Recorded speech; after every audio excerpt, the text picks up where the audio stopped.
The best game of 2023 is Luigi's Mansion for the GameCube.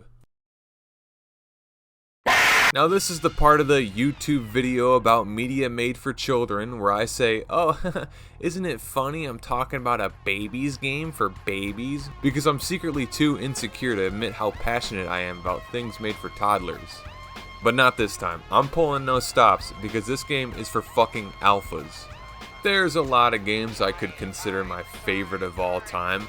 BioShock, Halo 2, Katamari, Red Dead, Resident Evil 4. That's why when anyone ever asks me, what's your favorite game ever? I'm like,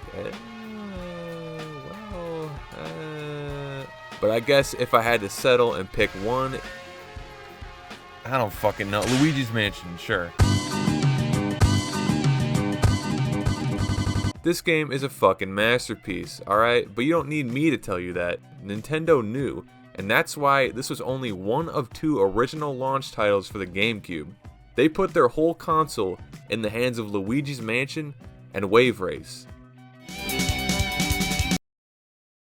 So basically just Luigi's Mansion. And guess what, baby? This console actually is one of the worst selling Nintendo consoles of all time.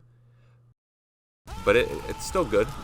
The gameplay could not be simpler. Shine a light at a ghost, suck, collect money, easy. What stops this from being repetitive though is how the ghosts fight back. You gotta tilt the control stick in the opposite direction the ghost is moving so you don't lose them. It feels like you're actually fighting them, making it all more satisfying when you get a long chain on one of the bigger enemies, and the feedback you get from getting a perfect hold on a ghost is just... oh, that noise. Holy fuck! Speaking of enemies, Luigi's Mansion is easily the Mario game with the most memorable bosses. Each one's got its own gimmick that makes it stand out, and not to mention an actual personality. You got Baby, Grandma, the actual Chad Wojak, Butler, Airsoft Fatty, Dog, your beautiful mother. None of them really feel annoying or forced either, except for Boo Losses. God, I hate Boo Losses, man. This shit is... just fucking freeze! But that's not all, because Luigi not only disturbs the dead, but robs their grave too, because the second biggest gameplay mechanic is the money.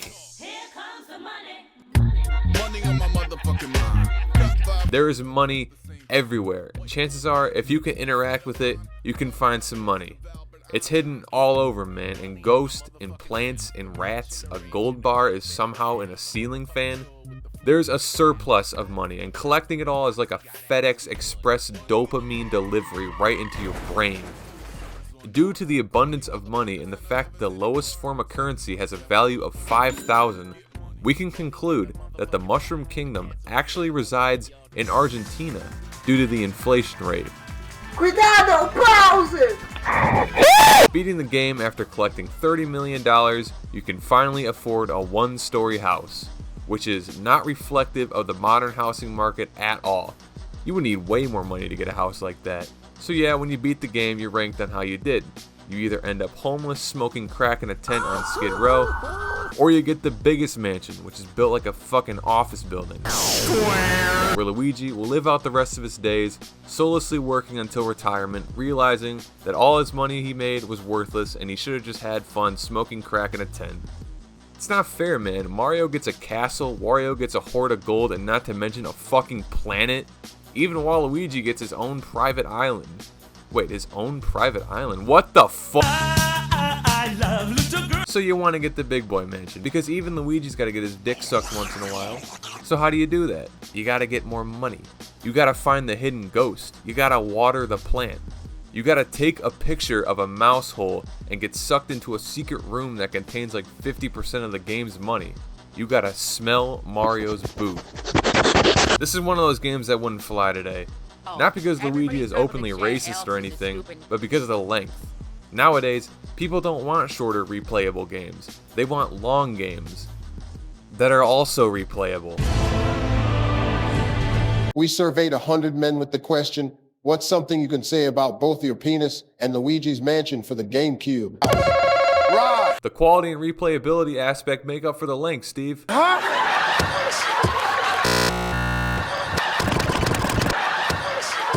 You can beat this game in like 4 hours, even on your first playthrough. But that's my favorite part of the game. No matter where you are in life, you always got time for Luigi's Mansion.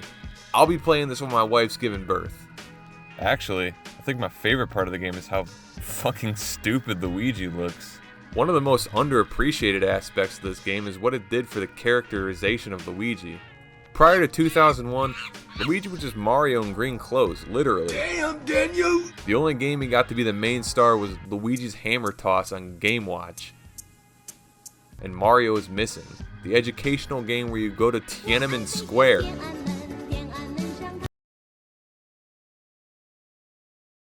So chances are, if you were playing as Luigi, you probably got no bitches. It also didn't help that he sounded like an absolute bitch in Mario Party.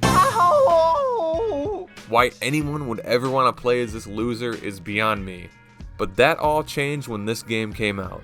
Luigi now has to play the role of the hero and save his own brother. He is scared, but courageous, and pushes through all this nonsense he encounters, dryly commentating on the set pieces. He's in an unfamiliar setting with everything he hates. He is in the vacuum of space and he doesn't care.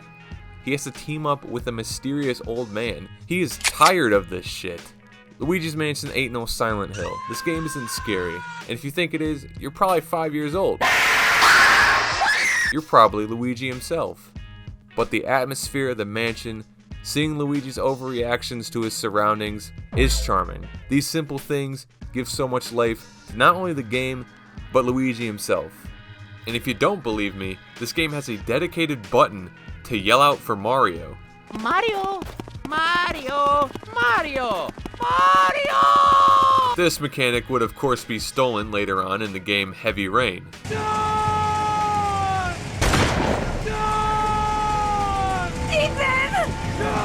And now after 2001, people don't even want to play as Mario in his own fucking game. If you look at this roster and still pick Mario, I'm gonna assume you only watch Marvel movies and eat croutons. Luigi's Mansion gets a final score of 1 million out of 10. It undeniably deserves Game of the Year 2023. Jeff Keighley, I'll see you at the Game Awards, buddy.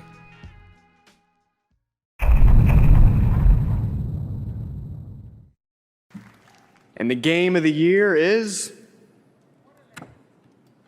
Check down. But that game didn't even come out this year.